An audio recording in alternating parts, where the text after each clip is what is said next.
지금 여기 다시 세우라. 학개 1장 1절에서 15절 말씀. 다리오 왕 제2년 여섯째 달 곧 그 달 초하루에 여호와의 말씀이 선지자 학개로 말미암아 스알디엘의 아들 유다 총독 스룹바벨과 여호사닥의 아들 대제사장 여호수아에게 임하니라. 이르시되 만군의 여호와가 이같이 말하여 이르노라. 내 백성이 말하기를 여호와의 전을 건축할 시기가 이르지 아니하였다 하느니라. 여호와의 말씀이 선지자 학개에게 임하여 이르시되 이 성전이 황폐하였거늘 너희가 이때 판벽한 집에 거주하는 것이 옳으냐. 그러므로 이제 만군의 여호와가 이같이 말하노니 너희는 너희의 행위를 살필지니라. 너희가 많이 뿌릴지라도 수확이 적으며 먹을지라도 배부르지 못하며 마실지라도 흡족하지 못하며 입어도 따뜻하지 못하며 일꾼이 삭슬 받아도 그것을 구멍 뚫어진 전대에 넣음이 되느니라. 만군의 여호와가 말하노니 너희는 자기의 행위를 살필지니라. 너희는 산에 올라가서 나무를 가져다가 성전을 건축하라. 그리하면 내가 그것으로 말미암아 기뻐하고 또 영광을 얻으리라. 여호와가 말하였느니라. 너희가 많은 것을 바랐으나 도리어 적었고 너희가 그것을 집으로 가져갔으나 내가 불어버렸느니라. 나 만군의 여호와가 말하노라. 이것이 무슨 까닭이냐. 내 집은 황폐하였으되 너희는 각각 자기의 집을 짓기 위하여 빨랐음이라. 그러므로 너희로 말미암아 하늘은 이슬을 그쳤고 땅은 산물을 그쳤으며 내가 이 땅과 산과 곡물과 새 포도주와 기름과 땅의 모든 소산과 사람과 가축과 손으로 수고하는 모든 일에 한제를 들게 하였느니라. 스알디엘의 아들 스룹바벨과 여호사닥의 아들 대제사장 여호수아와 남은 모든 백성이 그들의 하나님 여호와의 목소리와 선지자 학개의 말을 들었으니 이는 그들의 하나님 여호와께서 그를 보내셨음이라. 백성이 다 여호와를 경외하매 그때 여호와의 사자 학개가 여호와의 위임을 받아 백성에게 말하여 이르되 여호와가 말하노니 내가 너희와 함께 하노라 하니라. 여호와께서 스알디엘의 아들 유다 총독 스룹바벨의 마음과 여호사닥의 아들 대제사장 여호수아의 마음과 남은 모든 백성의 마음을 감동시키심에 그들이 와서 만군의 여호와 그들의 하나님의 전 공사를 하였으니 그때는 다리오 왕 제2년 여섯째 달 24일이었더라. 성도 여러분, 열심히 사는데 왜 이럴까 하는 생각이 들 때가 있지 않으십니까?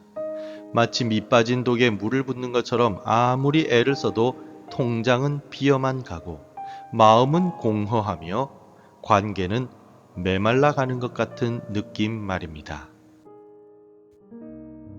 오늘 본문 6절 말씀은 이러한 우리의 모습을 정확히 꼬집고 있습니다.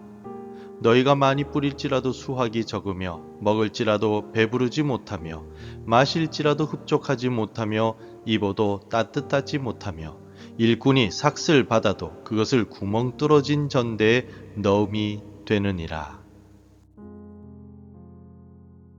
2500년 전 바빌론 포로 생활에서 기적적으로 돌아온 이스라엘 백성들이 꼭 이랬습니다. 그들은 열심히 자기 집을 지었습니다. 4절을 보니 심지어 판벽한 집, 천장까지 멋지게 마감한 집에 그들은 살았습니다. 오늘날로 치면 좋은 아파트, 멋진 인테리어 속에 살면서 나름의 안락함을 누리고 있었다는 것입니다. 그런데 이상합니다. 안락한 집에 사는 그들의 삶은 점점 더 피폐해져 갔다는 것입니다. 왜 그럴까요? 하나님께서는 그 이유를 정확하게 지적하고 계십니다. 4절 말씀입니다. 이 성전이 황폐하였거늘 너희가 이때 판벽한 집에 거주하는 것이 옳으냐. 유다 공동체의 문제점은 돈이 없거나 노력이 부족해서가 아니었습니다. 하나님의 집은 황폐하게 버려두고 자기의 집만 돌보는데 급급했던 잘못된 우선순위에 있었습니다. 영적인 중심이 무너지자 삶의 모든 영역이 무너져 내린 것이었습니다. 오늘 이 시간 학계 선지자의 외침을 통해서 우리의 무너진 삶을 다시 세우시는 하나님의 음성을 듣기를 원합니다. 사실 현실적으로 본다면 유다 백성들에게는 그럴듯한 핑계가 있었습니다. 2절 말씀입니다. 만군의 여호와가 이같이 말하여 이르노라. 이 백성이 말하기를 여호와의 전을 건축할 시기가 이르지 아니하였다 하느니라. 여호와의 전을 건축할 시기가 이르지 아니하였다라는 말의 의미는 아직까지 경제가 어렵습니다. 방해 세력이 너무나도 강합니다. 좀 더 안정되면 그때 하겠습니다 라는 뜻입니다. 여러분, 이 말들이 너무나도 익숙한 말 아닙니까? 하나님은 이 핑계 뒤에 유다 백성들의 숨은 본심을 꿰뚫어 보셨습니다. 유다 백성들의 본심은 시기상조가 아니라 안주함의 유혹이었던 것입니다. 하나님의 영광과 예배보다 내 집의 안락함이 더 중요했던 것입니다. 그런데 그 결과가 무엇입니까? 6절에 구멍 뚫어진 전대와 같다는 것입니다. 영적인 황폐함이 삶의 황폐함으로 이어진 것입니다. 세상이 주는 안락함은 결코 우리의 공허함을 채우지 못합니다. 참된 성전이신 예수 그리스도만이 우리의 참된 안식처이기 때문입니다. 우리 주님은 수고하고 무거운 짐진 자들아 다 내게로 오라 내가 너희를 쉬게 하리라 라고 말씀하고 계십니다. 우리가 세상에 판벽한 집, 좋은 것, 안락함을 쌓느라 지쳐 있다면 이제는 참 성전이신 예수 그리스도께로 돌아가야 합니다. 지금 내가 때가 이르지 않았다라고 미루고 있는 하나님의 일은 무엇입니까? 나의 시간과 재정을 가장 많이 쏟고 있는 나의 유익을 위한 판벽한 집은 무엇입니까? 먼저 우리의 행위를 살펴볼 수 있기를 바랍니다. 하나님께서는 7절에서 다시 한번 너희는 너희의 행위를 살필지니라 라고 강력하게 말씀하십니다. 그리고 구체적으로 해결책을 제시해 주십니다. 8절 말씀입니다. 너희는 산에 올라가서 나무를 가져다가 성전을 건축하라. 그리하면 내가 그것으로 말미암아 기뻐하고 또 영광을 얻으리라 여호와가 말하였느니라. 여기서 우리는 충격적인 사실을 발견할 수 있습니다. 그들의 경제적인 궁핍과 가뭄은 자연재해가 아니었습니다. 9절 후반부를 보십시오.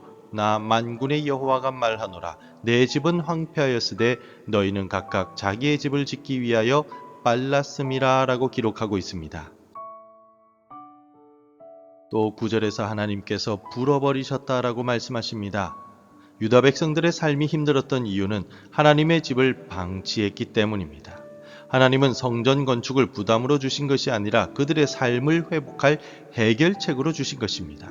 우선순위가 바로 서면 하나님께서 그 삶을 책임지시겠다라는 뜻입니다. 그래서 지금 당장 산에 올라가서 나무를 가져다가 성전을 건축하라라고 말씀하고 계시는 것입니다. 예수님은 이 원리를 산상수훈에서 완벽하게 요약해 주셨습니다. 그런즉 너희는 먼저 그의 나라와 그의 의를 구하라. 그리하면 이 모든 것을 너희에게 더하시리라 라고 가르쳐 주셨습니다. 예수 그리스도를 내 삶의 최우선순위에 모실 때 우리의 모든 필요는 예수님 안에서 채워집니다. 성전 건축은 곧 예수 그리스도 중심의 삶을 회복하라는 하나님의 명령인 것입니다.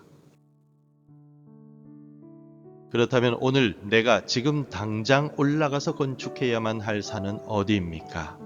다시 회복해야 할 기도의 자리, 예배의 자리, 봉사의 자리는 어디입니까?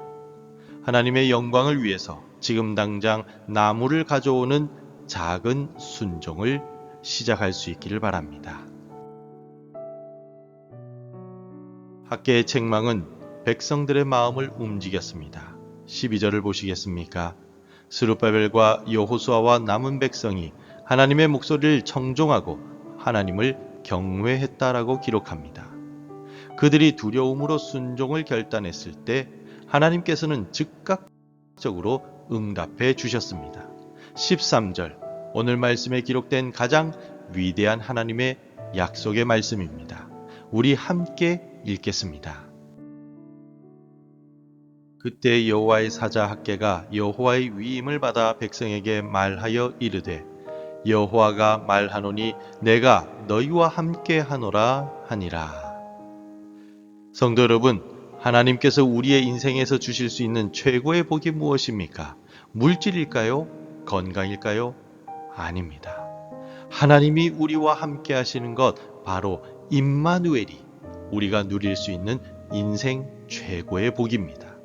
유다 백성들은 무너진 성전을 다시 짓기로 결단했을 때 하나님은 그들에게 돈이나 자재를 먼저 주신 것이 아니라 나를 주겠다라고 약속하신 것입니다. 그리고 이 약속이 유다 백성들을 움직였습니다.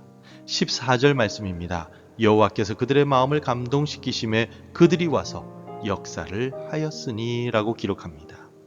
우리의 순종이 중심이 아니라 하나님의 함께하심이라는 약속과 성령 하나님의 감동시키심이 우리를 일하게 하는 원동력이 된다는 것입니다. 이 최고의 복, 내가 너희와 함께 하노라 라는 약속은 학개 선지자의 예언이 있은 지 약 500여 년 정도 뒤에 예수 그리스도를 통해 완벽하게 성취되었습니다. 보라, 처녀가 잉태하여 아들을 낳을 것이요 그의 이름은 임마누엘이라 하리라. 우리는 더 이상 무너진 돌 성전을 짓는 사람들이 아닙니다. 우리는 이미 우리 안에 임마누엘로 오신 예수 그리스도를 모시고 성령께서 거하시는 살아있는 성전들입니다. 성도 여러분, 순종은 부담이 아니라 임마누엘을 경험하는 축복의 통로입니다. 오늘 성령 하나님께서 내 마음에 감동을 주실 때 즉각 순종하여 하나님이 나와 함께 하시는 기쁨을 누리시기를 바랍니다. 말씀을 맺겠습니다. 우리는 어떻습니까? 여전히 나만의 판벽한 집, 나의 편리함을 위해서 분주합니까? 그래서 구멍 뚫어진 전대처럼 공허하고 메말라 있지는 않습니까? 우리 주님은 오늘 우리에게도 동일하게 말씀하십니다. 너희의 행위를 살필지니라. 오늘 우리의 무너진 성전은 무엇입니까?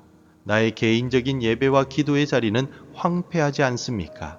우리 가정은 세상 성공만을 쫓는 판벽한 집은 아닙니까?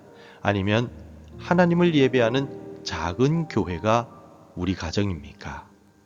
우리 교회는 프로그램과 건물만 화려하고 정작 영혼 구원과 선교라는 본질은 황폐해져 있지는 않습니까? 우리가 속한 직장과 사회에서 빛과 소금의 역할을 감당하지 못한 채 하나님의 영광이 무너져 내리고 있지는 않습니까? 성도 여러분, 우리의 힘으로는 이 무너진 성전을 다시 세울 수가 없습니다. 그러나 좋은 소식, 복음이 우리에게 있습니다. 참 성전이신 예수 그리스도께서 십자가에서 이 모든 것을 완성해 주셨습니다. 그리고 예수님은 14절에 그 성령님을 우리에게 보내주셨습니다. 우리의 마음을 감동시키시는 분이 바로 성령님이십니다. 이제 성령 하나님의 감동하심을 따라 결단합시다. 지금 여기 무너진 예배의 자리를 다시 세웁시다. 지금 여기 멈춰버린 기도의 자리를 다시 세웁시다. 지금 여기 흩어진 교회의 자리를 다시 세워 나갑시다. 그리할 때 우리의 삶의 모든 공허함과 황폐함 속에서 가장 위대한 약속의 음성, 두려워하지 말라 내가 너희와 함께 하노라 라는 위대한 하나님의 약속을 우리에게 주실 것입니다. 이 약속을 붙들고 오늘을 살아가는 우리 모두가 되기를 소망합니다. 기도하겠습니다. 하나님, 나의 편안함을 위하여 하나님의 집을 황폐하게 방치했던 죄를 회개합니다. 우리 가정, 교회, 직장을 내버려 두고 나의 편안함만을 추구해 왔습니다. 나의 연약함을 용서하여 주옵소서. 연약함에도 불구하고 내가 너희와 함께하노라 라는 임마누엘의 약속을 예수 그리스도 안에서 이루어 주심을 믿고 오늘도 나의 주 나의 하나님과 동행하며 살아가게 하옵소서. 예수님 이름으로 기도드립니다. 아멘. 계속해서 함께 기도해 주시기 바랍니다. 나의 편안함보다 하나님의 영광을 먼저 구하게 하소서. 무너진 예배와 기도의 자리를 다시 세우는 순종의 자세를 주옵소서. 나와 함께 하신다는 주의 음성을 붙들고 오늘을 살아가게 하소서. 하나님의 말씀으로 하루를 시작하는 은혜를 주옵소서. 오늘도 말씀대로 살아가며 열매 맺는 하루가 되시기를 축복합니다.